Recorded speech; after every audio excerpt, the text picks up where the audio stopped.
Hi, I'm Megan and welcome to my kitchen. In today's What's for Dinner video, I'll be sharing with you what meals we had this past week. Our dinners were easy to make, budget friendly, and delicious. So if you're looking for some weeknight meal ideas for your family, just keep watching.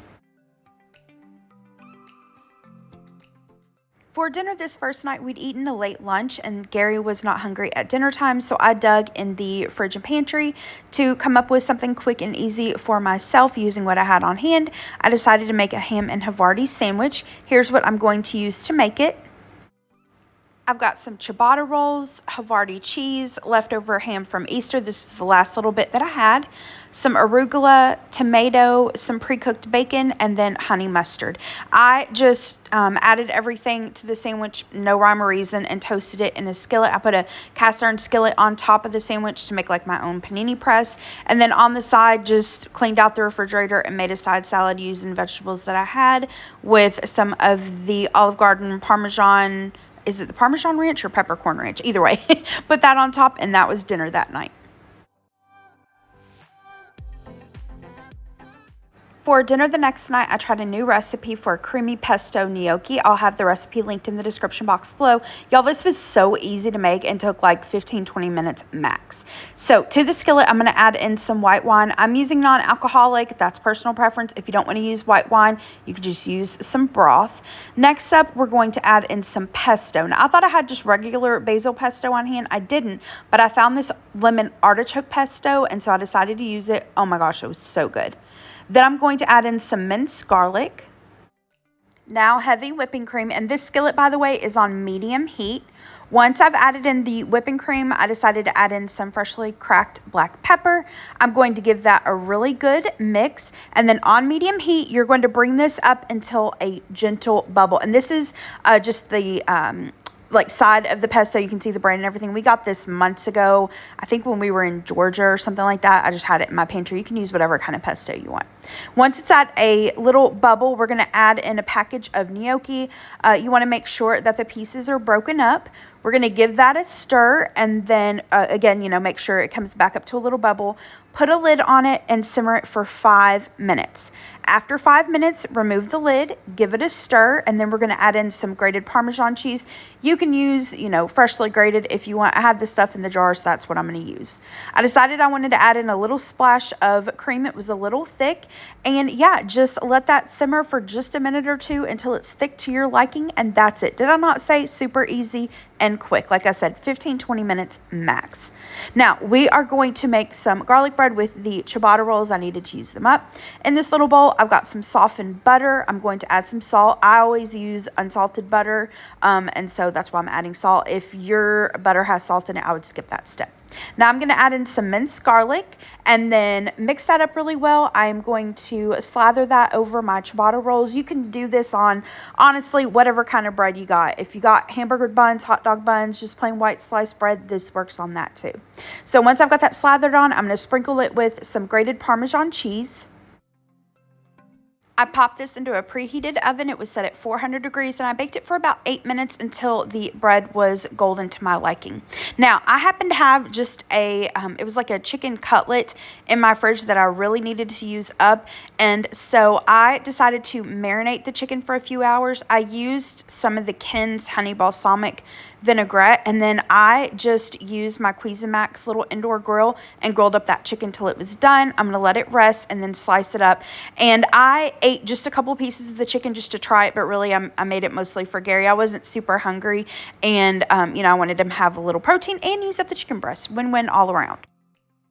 Here are the plates. So we've got the creamy pesto gnocchi, the ciabatta garlic bread, the sliced up chicken, and then I just put together quick Caesar salads. It's the same thing that I did last week for Gary's birthday, just romaine lettuce, some of the Ken's creamy Caesar dressing, and croutons. This was delicious, and I'm not even gonna lie, that creamy pesto Alfredo, between the Alfredo and the potato gnocchi, was very, very rich and very filling. We just ate small portions, and we had a ton of leftovers, but that was delicious. We really, really enjoyed it. So if you like Alfredo, if you like pasta gnocchi, I would definitely give this a try.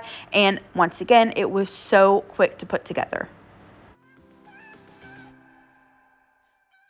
For dinner the next night, we went over to my mom and dad's house to celebrate Gary's birthday with my family. If you've been with me for a while, I've mentioned this before. We do this. We usually do it like the weekend before, the weekend after someone's birthday. We get together as a family, and whatever the person wants, they get. It can be out, it can be dinner in, but I think we pretty much always choose dinner in, actually, now that I think about it. But so Gary requested grilled hamburgers, hot dogs, and ribs, store-bought macaroni salad, and my potato salad. So that's what we did. My dad grilled out the hamburgers, hot dogs, and he bought the ribs at Kroger and then put them on the grill. And he also grilled up some bison hamburgers with the hamburgers. And y'all, oh my gosh, my dad is a grill master. The meat was so stinking good.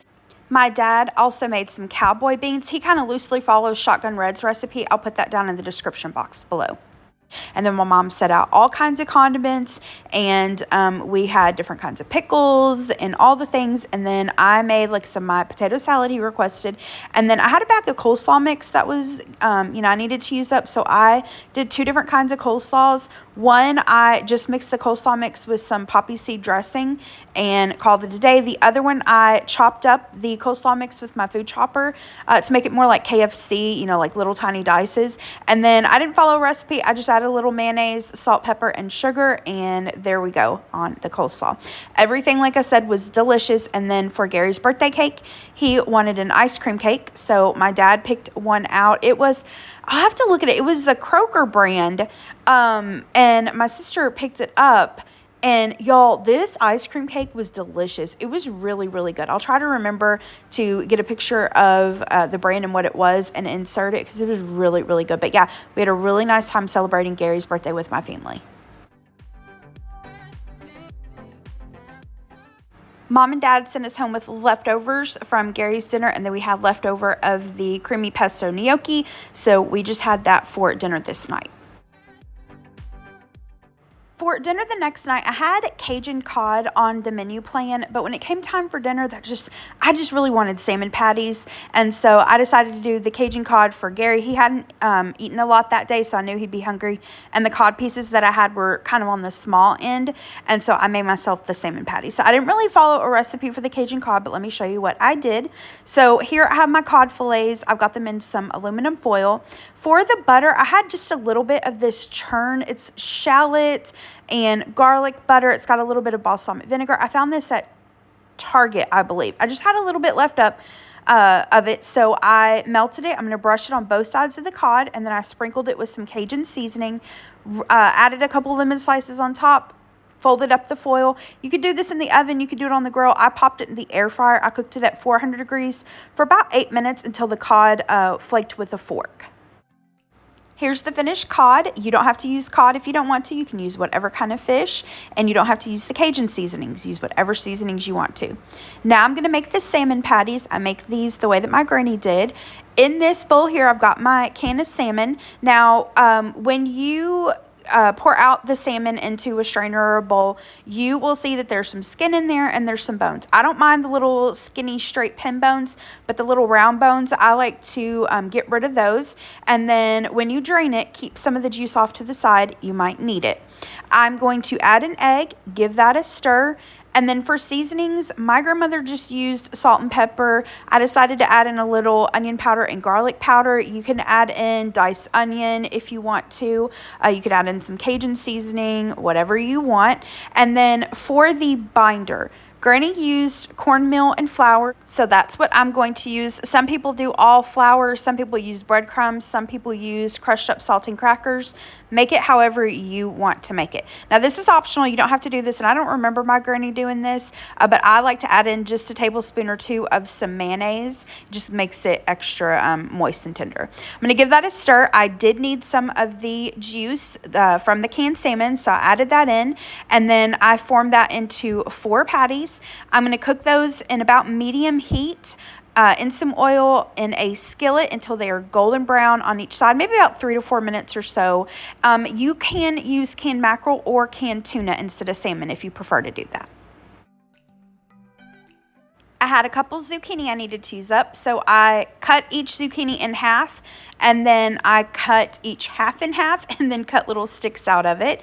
Season this up however you want. I'm going to drizzle it with a little olive oil. I decided to use some of the Auntie No-No's everything seasoning. It's just a basic all-purpose seasoning. Give that a toss. I cooked this in the air fryer at about 400 degrees for maybe about 7 to 9 minutes until the zucchini was tender and golden brown. Now, my mom and dad brought this over to me. They found this on markdown at Kroger. This is an herbed cream corn. I just cooked it in the microwave according to the package instructions. Here's the finished zucchini and that cream corn. And I don't know why, but I wanted macaroni and cheese with my salmon patties, so I just did some quick shells and cheese. I had this small shell pasta in my pantry along with a packet of the Velveeta cheese sauce. Just boiled up the pasta according to the package instructions, drained it, added the cheese sauce, a little splash of milk. Easy shells and cheese. All right, here are the plates. So for Gary, he's got some of the Cajun cod, the zucchini, the shells and cheese, that herb Parmesan cream corn for me. I've got a salmon patty and the other sides. I like to eat ketchup with my salmon patties. Some people like a hot sauce or tartar sauce. Use whatever you want, but this was delicious. I love salmon patties. They remind me so much of growing up. And that herb Parmesan cream corn, if you see that at Kroger, grab that. That was really, really good. We really enjoyed that.